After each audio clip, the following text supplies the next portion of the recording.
بسم الله الرحمن الرحيم. السلام عليكم ورحمة الله وبركاته.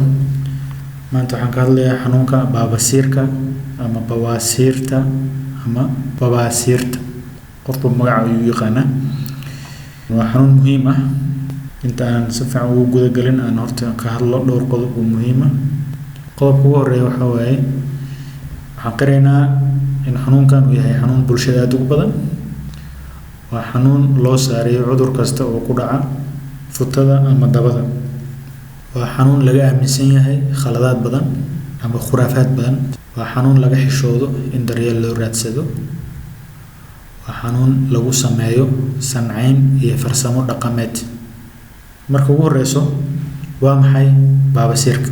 baabasiirku waa xididada arooriyaasha ee malawadka darbiyadiisa ku dhagan.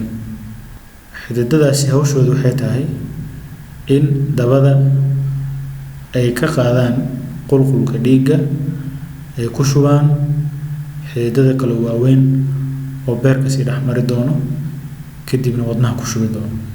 xididadaas dhiigga celiya waxaa loo yaqaanaa arooriyaal. xididada dhiigga keena waxaa loo yaqaanaa halbowlayaal. xididada arooriyaasha ah markii cadaadis soo fuulo oon arki doono waxa keeno cadaadisyadaas way bararaan. bararkaas ayaa waxaa loo arkaa sidii kuus ahaan. kuuskaas samaysmaya ayaa waxaa loo yaqaanaa baabasiir. ma ahan sida dadka badankood ay aaminsan yihiin baabasiirka inuu yahay nabar, inuu yahay buro, inuu yahay meel soo kuusatay oo dhacaan ku jiraan ama hilib meel ka soo baxay. maahan. baabasiirku waa xididada arooriyaasha futada ama malawadka ama dabada oo bararay. waa laba nooca loo kala qaadaa sida aad uga jeed sawirkan. kan waa gudaha mid ku jiro, kana waa mid dibadda yaallo. kan dibadda yaallo waxaa loo yaqaanaa baabasiirka dibadda ama external hemorrhoid. kan waa baabasiir gudaha ku jiro, waxaa loo yaqaanaa internal hemorrhoid. marmarka qaar waxaa dhacdo midkan gudaha ku jiro inuu soo dheeraado dibadda yimaado, laakiin gudaha lagu tiriyaa. midkan dibadda yaallo markii banaanka laga fiiriyo sida sawirkan oo kale ayuu usoo muuqdaa. kuuskaas oo kale qofka gacantiisa ayuu ku dareemaa. halkan aa ujeedaan qaybtan waa meeshii saxarada ay soo maraysay. maxaa keenaya marka in ay xididadan bararaan? kow, calool fadhiga. qofka calooshiisoo fadhiso ama saxaradiisu adag waxay ka qayb qaadataa in saxaradu marka ay malawadka soo marayso ay cadaadis ku soo marto, taasoo keenaysa qofka inuu sameeyo jiirasho. qofka markuu jiirto oo xoog kusoo saara saxaradii waxay keenaysaa marka inuu arooriyihii uu bararo ama dhiiggii uu waday uu dhaafsiin waayo ama kor u wadi waayo oo gadaal ugu aruuraan. taas waa mid ugu muhiimsan, ugu weyn, uguna badan sababta u keenta bulshada. waxaa kaloo jirta sabab kaloo ah in xididada arooriyaasha waxaa ku dhex yaallo alla ku dhex abuuray wax sida carabkii oo kale ah oo hawshoodu ay tahay inay dhiigga u diidaan inuu dib u laabto oo kor u socdo keliya. haddii cilada ay ka jirto carabyadaas, af Soomaali ahaan waxaa loo yaqaanaa haniye, af Ingiriis maxaa la yidhaahdaa valve. taas ayaa waxay keenaysaa inuu dhiiggii uu kor u socon waayo oo mar walbo dib ugu laabto. taas waa cilad kale oo iyadana ku dhacdo xididada oo keento inuu baabasiirka qofka uu ku dhaco. waxaa noogu xigi doono baabasiirku yuu badanaa ku dhacaa ama yuu ku badan yahay ama dadku badanaa ku dhaco waa dad noocee ah. haddii aan ka bilaabo mid ugu horeyso waa hidde. hidde waxaa waaye waa dhaxal. dadku ay u kala nugul yihiin baabasiirka. dad baa xididadii hadda aan kasoo hadalnay aada u jilicsan. dad baa xididadii soo muuqda oo darbiyada kasoo soko mara, taasoo keenayso inuu qofka wax yar hadduu la kulmo cadaadis ah xididadu ay soo raaracsadaan ama ay soo dhacaan ama ay bararaan. marka waa lagu kala duwanaan karaa, taas waa in la ogaadaa, waa muhiim. waxaa kaloo nagu xiga qodobka ah uurka. waa arrinta ugu weyn oo haweenka u keenta baabasiirka, khaasatan markay dhalaan kadib baabasiir ay isku sii arkaan. inkastoo badankood uu ka baaba'o, isagana waxa keena waxaa waaye waa cadaadiskii iyo jiirashadii iyo fooshii kulligood waxay ka qayb qaadanayaan inay qulqulka dhiigga arooriyaasha ay markaas dib u hakiyaan ama dib u laabto, taasoo keeni karto inuu soo barro oo banaanku soo baxo. qodobka saddexaad waa cunnada la cuno way ku kala xiran tahay, saa darteed waxaa badanaa la yidhaahdaa baabasiirku wuxuu ku badan yahay dadka ladan. sababtan waxay tahay cunnooyinka ay badanaa cunaan waa cunnooyin baabasiirka soo dedejiyo ama halis u ah. cunnooyinkaas oo ah cunnooyinka saliidda ku badan tahay, cunnooyinka macmacaanka, cunnooyinka shiilan. taas ayaa sabab u ah inuu baabasiirku ku bato dadka la yidhaahdo dadka ladan ama dadka aan saboolka ahayn ama dadka aan awoodin cunnooyinkaas baabasiirka keeno inay cunaan. beenamaa dadka kale oo iska danyarta ah ay cunaan cunnooyinka loo yaqaano cunnooyinka buunshaha ku badan yahay ama fiberka uu ku badan yahay, cunnooyinkaas oo caafimaadka dheefshiidka iyo mindhicirada iyo malawadkaba u fiican. cunnooyinkaas waxaa ka mid ah digirta ka mid ah, waxaa ka mid ah kolasoorta ka mid ah, waxaa ka mid ah cunnooyinkan oo qudaarta ka mid ah, cagaarka noocyadiisa kala duwan. haddaan u gudbo midka ku xigo waa shuban. dad waxaa jira ka sheegto shuban joogto ah ama cunnooyinka qaar allergy ku ah oo markay cunaan markasta shubmo. dadka shubanka joogtadaas leh badanaa ayagana baabasiir ayaa ku dhaco. midda shanaad waa dadka cayilan. dadka cayilan way u sahlan tahay inuu ku dhaco baabasiirka, khaasatan qofka calooshiisu markay weyn tahay waxay keentaa inuu qofka cadaadis saaro mindhiciradiisa, taasoo soo dedejinayso ama u sahlayso qofka inuu baabasiir ku dhaco. waxaa kaloo badanaa la xiriiriyaa baabasiirka xanuunada ku dhaco malawadka iyo mindhicirada waaweyn. haddii uu awalba qofka ka xanuunsanaa way sahlan tahay markaas inuu baabasiirka ku dhaco. xanuuno badanaa ku dhaco malawadka ama xiidmaha waaweyn. xanuunadaas waxaa ugu caansan laba xanuun loo yaqaano booboobista maroorka, afka qaladna lagu yiraahdo ulcerative colitis. xanuun kalaas loo yaqaano mindhicir barar Crohn's disease. qaybta ku xigto waa qalliin, khaasatan qalliimada lagu sameeyo qaybaha hoose sida mindhicirada oo kale, malawadka oo kale, maroorka oo kale, futada oo kale. kulligood waxay u sahlan inuu baabasiirku ku dhici karo. intaas hadaa u gudbo waxyaabaha soo dedejiyo ama waxyaabaha keeno baabasiirka, waxaa noogu xigo astaamaha lagu garta muxuu yahay baabasiirka. maxaa ku ogaan kartaa inuu baabasiir ku hayo? badanaa dadka iyagoo baabasiir qaba ay haddana aysan dareemin inuu baabasiir hayo. baabasiirku waxaa la dareemaa astaamihiisa markii 4 shay mid ka mid ah ay dhacdo. mid ugu horreysa waxay tahay barar. hadduu barar yimaado ama wax soo kuustaan qofku uu dareemaya, khaasatan markuu saxara iska dhaqayo wuxuu arkayaa waxaan dabiici ahayn inay meesha kusoo kordhin. midda labaad, haddii uu huro ama balbalo ama inflammation uu ku dhaco baabasiirku, markaas waa la dareemaa oo qofku cuncun u dareemaa, xanuun ayuu dareemaa. iyadana waa wax markay dhacaan lagu ogaado baabasiir inuu ku hayo. midda saddexaad waa xinjiroobis. arrintan waa arrin emergency ah, waa arrinta kaliya oo la yiraahdo haddii uu qof baabasiir qabo arrintan ku dhacdo waa arrin emergency ah oo si degdeg ah wax looga qabto ay qasabi tahay. khaasatan waxaa la yiraahdaa 24 ilaa 48 saacadood gudahood. arrintan waxay ku dhacdaa xididadii bararay mid ka mid ah ayaa xinjir xiraysa, dhiiggii ayaa ku xirmayo. qaybtii dhiigga ku xirmay waxaa ku dhacaya wax loo yaqaano necrosis, ama way baaba'aysaa ama way iscunaysaa ama way dhimanaysaa. waa arrin halis ah. qofku wuxuu isbitaalka badanaa yimaadaa isagoo baabasiir aad u xun hayo oo dabadii dhan ay wada barartay oo midabkeeda isbedelay. taas waxaa loo yaqaanaa xinjiroobista. midda afraad waa soo laalaadsasho ama soo raaracsasho. hadduu qofka baabasiirku uusan dhib ku haynin gudahan iskaga jiray, hadduu banaanku soo baxo oo banaanku soo laalaadsado waa la dareemaa badanaa. afartaas shay markay dhacaan ayuu qofka astaan dareemaa. astaamaha marka la dareemo maxay tahay? afartaas mid ka mid ay dhacaan. koow, waxaa la dareemaa cuncun agagaarka futada ah. waxaa la dareemaa dhiig cas oo saxarada kadib yimaado. waxaa la dareemaa xanuun xilliga la saxaroonayo iyo kadibba. waxaa la dareemaa barar ama kuus hareeraha futada ka soo baxay. waxaa la dareemaa in qofku uu dareemayo in calooshiisu aysan si fiican loo faarujin ama weli ay saxar hayso ama aysan kasoo wada dhammaan. intaasba waa astaamo uu dareemo qofka baabasiirku hayo. baabasiirku heerar ayuu kala leeyahay. ilaa 4 heer ayaa loo qeybiyaa oo lagu kala ogaanayaa qofka xaaladiisa meesha ay marayso. heerka koowaad sida uga jeedaan sawirkan, tan waa meeshii dabadii waa saxradii soo maraysay, waxaana u jeedid oo soo kuusan waa xididkii waaye oo soo bararay. tan waxaa loo yaqaanaa grade 1 ama heerka koowaad.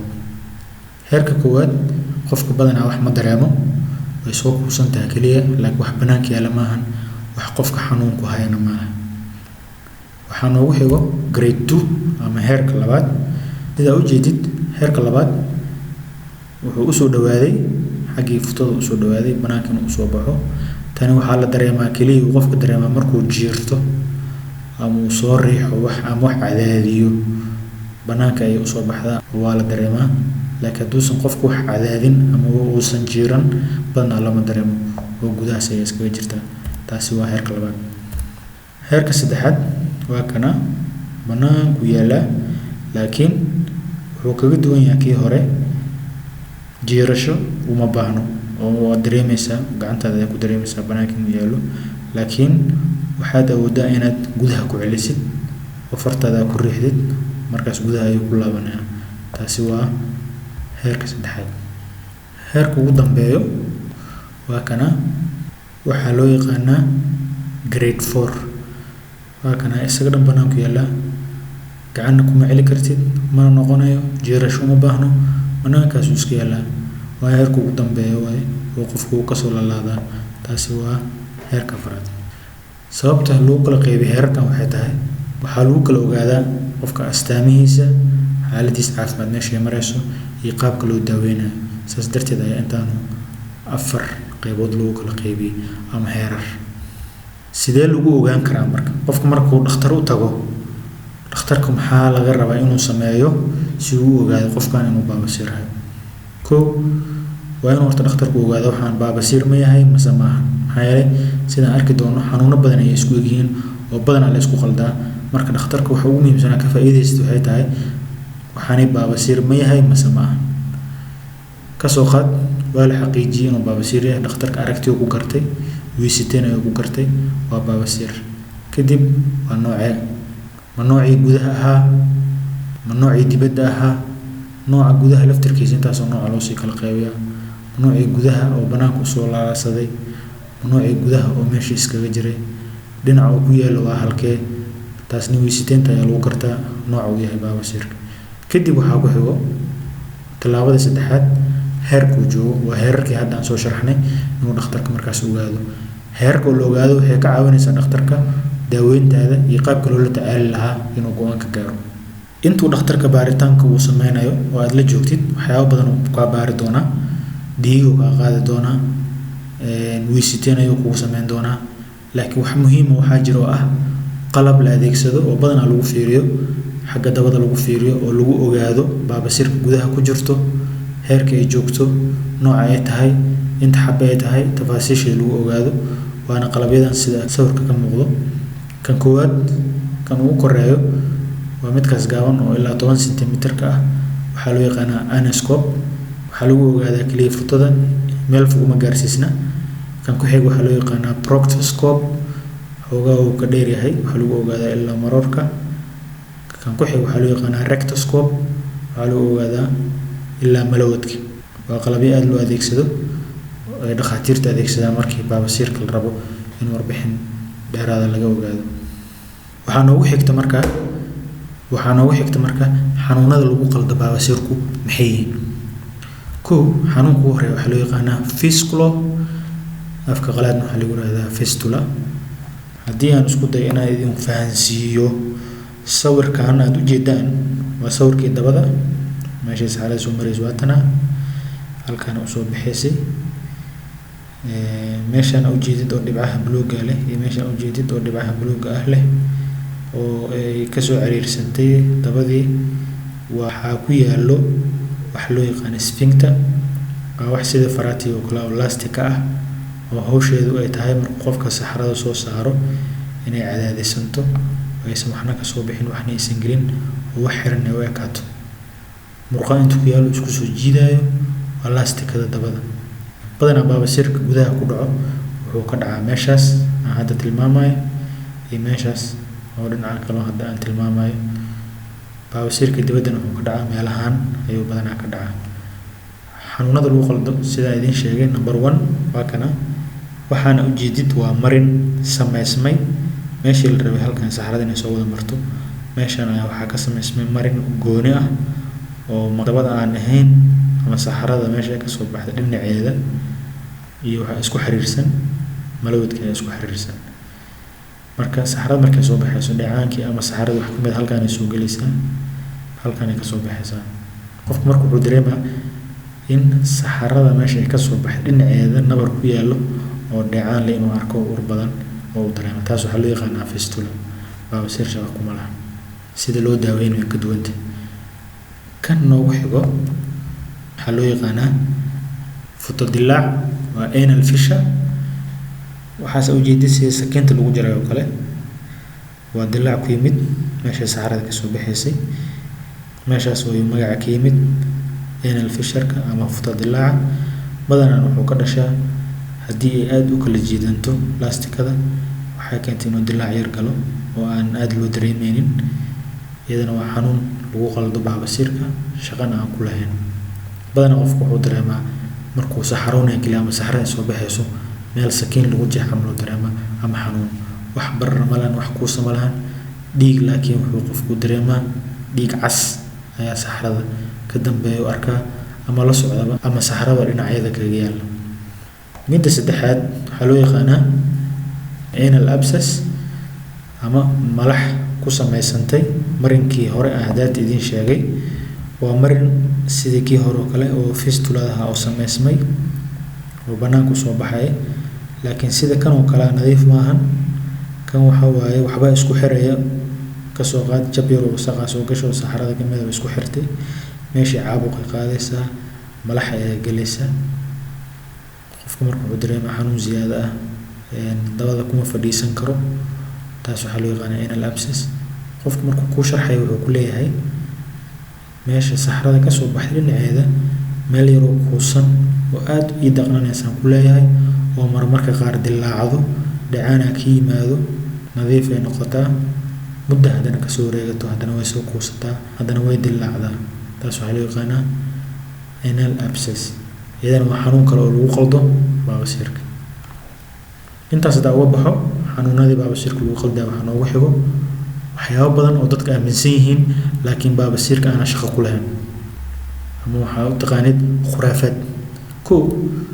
dad badan ayaa waxay aaminsan yihiin baabasiirku inuu ka yimaado ku fadhiga meel adag oo qabow. taasi wax ka jira ma lahan. meesha ku fadhisana kuma xirno inay qabowdahay inay kulushaane shaqo kuma lahan. midda labaad waa basbaaska iyo waxyaabaha kulul inay baabasiirka keenaan. taasina wax cilmi baaris ahaan lagu xaqiijiyo ma ahan waxay dhakhaatiirtu ay arkeen in baabasiirku uu ka yimaado basbaaska iyo waxyaabaha kulul. waxaa kaliya oo la ogyahay waxa waaye in basbaasku uu qofku ka dareemo saxarada meesha ay ka soo baxayso kuleel. taasi laakiin macnaheedu ma ahan kuleelkaas inuu hordhac u yahay baabasiir qofkan inuu ku dhici doono ama baabasiir inuu keenay. midda saddexaad dad badan ay aaminsan yihiin waxa waaye baabasiirku inuu ku dhaco badanaa dadka duqowda kaliya uusan dhalinyarada ku dhicin. taasina arrin jirta ma ahan. baabasiirku da' kastoo ku dhici karaa, dhalinyarada ku dhici karaa, dhexdhexaadka ku dhici karaa, duqowda ayuu ku dhici karaa. dad badan waxay aaminsan yihiin baabasiir hadduu ku hayo inaanan la jimicsan. taasina waa qalad. jimicsiga oo dhan maahan. waxa la diidan yahay waxa waaye jimicsiga la socdo jiirashada sida maalan jimicsiga loo yaqaan squatting ama qofka inuu waxa waaye uu fadhiisto isagoo wax culus kor u qaadaya sida biraha la qaado kale inta la fadhiisto la soo kaco. taasoo kale waxay keenaysaa hadduu qofka hore baabasiir u lahaa baabasiirka inuu soo laalaadsado ama hoos soo dhaadhaco ama cadaadis badan fuulo ama uu barar ziyaada u keeno. dadka loo ogoleyn jimicsiga lagu sheegay waa dadkaas kaliya. laakiin qofku inuu ordo, inuu rucleeyo, inuu dabaasho, inuu banooni ciyaaro waxyaabahaas dhan baabasiirku shaqo kuma lahan. midda shanaad dadkuna badan aaminsan yihiin waxa waaye in baabasiirku xalkiisu uu qalliin kaliya yahay. baabasiirku aad ayuu dadku ugu badan yahay. inta yaroo la qalana way xadidan tahay. xaalado gooni kaliya la qalaa. inta kale qaabab kale oo badan oo lagu xalliyo ayaa jirta waana arki doonaa. marka baabasiirku xalkiisu qalliin kaliya maaha. taas waa inaa ogaataan.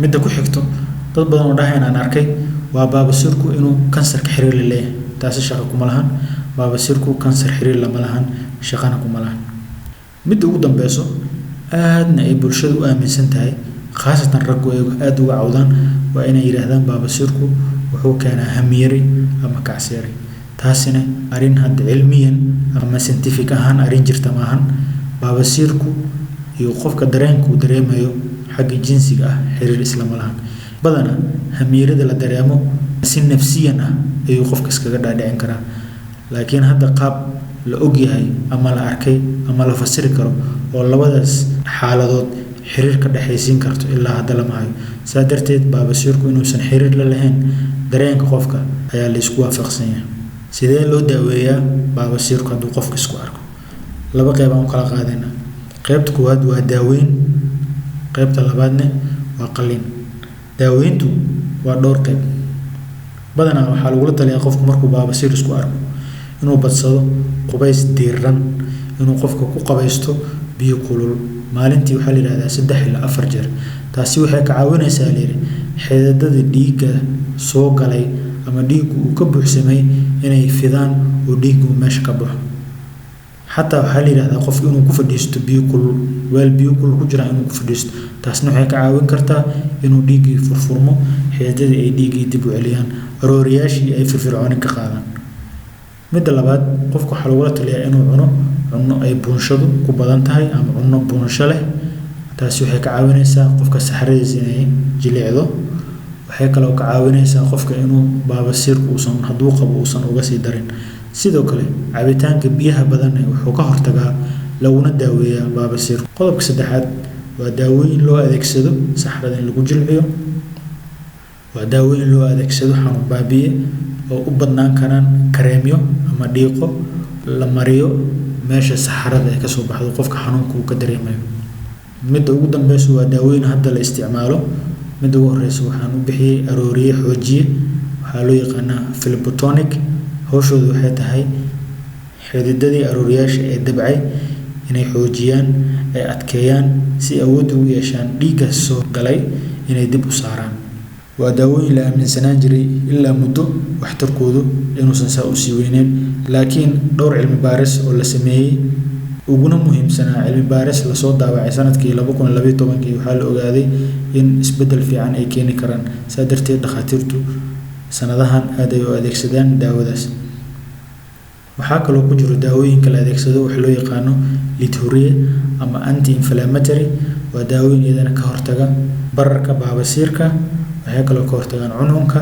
waa daawooyin ka samaysan badanaa steroidka bamaato ayayna badanaa u badan tahay taasi waa qaybtan ah ku daaweynta kaniiniyada sharoobooyinka kareemyada siyaabaha dabiiciga daaweynta qaybtaas aan usoo jeesano qaybtan kale waxay iskugu jirtaa farsamooyin iyo qalliin farsamada ugu horeysa waa farsamo loo yaqaano farsamada dhuujinta ama band ligation waa farsamo aanan qofka sakiin ama midi loo qaadanaynin oo meeshii soo barartay ayaa waxaa lagu xirayaa cinjir loogu talagalay inuu cadaadiyo saasna uga hortago inuu dhiig bax yimaado ama inuu barar kasii korno waxaa kaloo la adeegsadaa wax loo yaqaano farsamo shuuqin ama sclerotherapy waa daawo cirbad lagu durayo xididada soo bararay farsamadan hadafkeedu wuxuu yahay inuu xididkii soo bararay oo dib u laabto oo u shuuqo waxaa ku xigo qalliin laser idan waa nooc qalliinka ka mid ah laser la adeegsadaa xididada soo bararay ama baabasiirka ayaa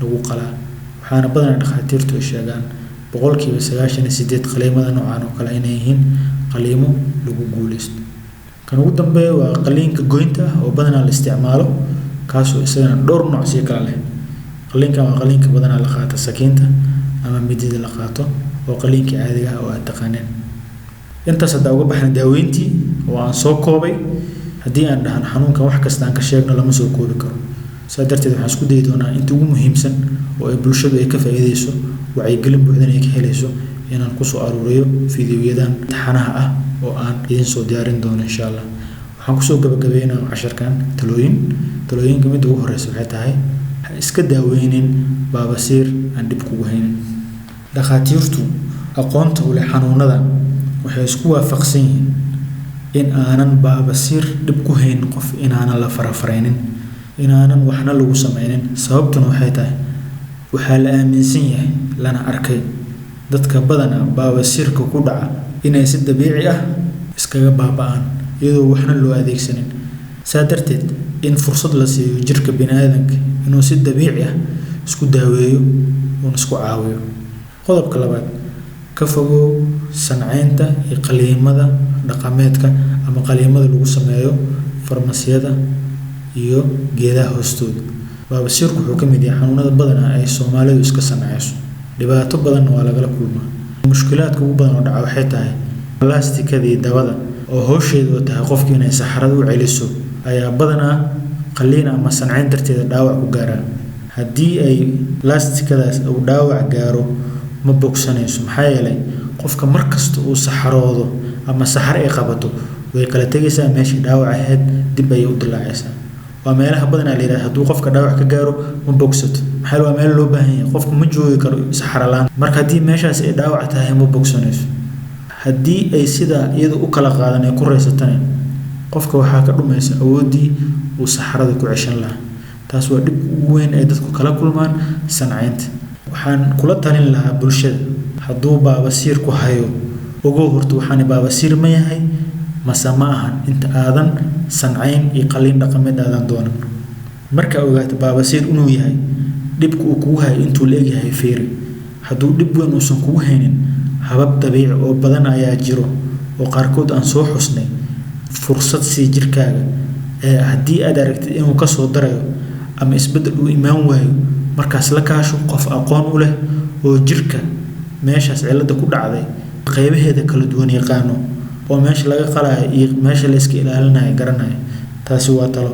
talada saddexaad waa inuu qofka ku dadaalaa hababka dabiiciga ah ee looga hortago baabasiirka. inta aanan daaweyn la gaarin isku day inaad talooyinkii aan soo sheegnay oo ahaa cunnada aad cunayso nooca ay tahay, cabitaanka badan, waxyaabahaas inaad ku dadaashid si aad uga hortagto inuu baabasiir kugu dhaco. talada afraad, qaliinka waxaa la sameeyaa xaalado gooni ah. baabasiir kasto lama qalo. dhakhaatiirtu waxay sheegaan ilaa 4 xaaladood keliya in qaliinku bannaan yahay.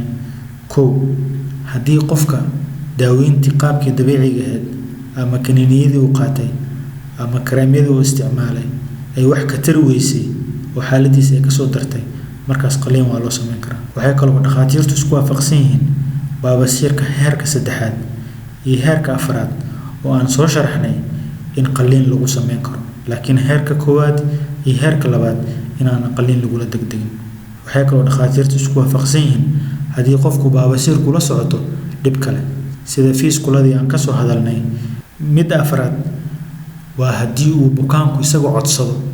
4taas ayaa lagu soo koobaa. qodobka ugu dambeeya waa inuu ogaadaa qofka xanuunkan ka cabanayo inuusan keligiis ahayn. tirakoob markii la sameeyey dhowr bulsho caalamka ku nool in 50% ilaa 75 bulshada ama dadka oo idil hal mar uu noloshoodu ay la kulmaan baabasiir. taasi waxaad ka fahmaysaa in uu qofkaas baabasiir la kulmi karo laakiin uu ka raysan karo oo uusan weligiis baabasiir la noolaanaynin. taasi waxay ku siinaysaa niyad dhis iyo kalsooni inaad xanuunkaaga si dabiici ah ula tacaashid. intaas ayaan kusoo gabagabeynaynaa cashirkeennii maanta ku saabsanaa cudurka baabasiirka. waxaan isku dayi doonaa insha Allah haddii aan firaaqo u helo inaan video kale ka soo duubo qaababka dabiiciga ah ee loo adeegsan karo in baabasiirka lagu daaweeyo. haddii aad qabtid su'aalo dheeraad ah ama faahfaahin aad uga baahan tahay xanuunkan fadlan noogu soo gudbi boggeena somalidoc.com ama baraha bulshada aan ku leenahay sida YouTube-ka, Facebook-ka, Twitter-ka, Google+ iyo Instagram. aad iyo u mahadsantihiin. wassalaamu calaykum waraxmatullaahi wabarakaatuh.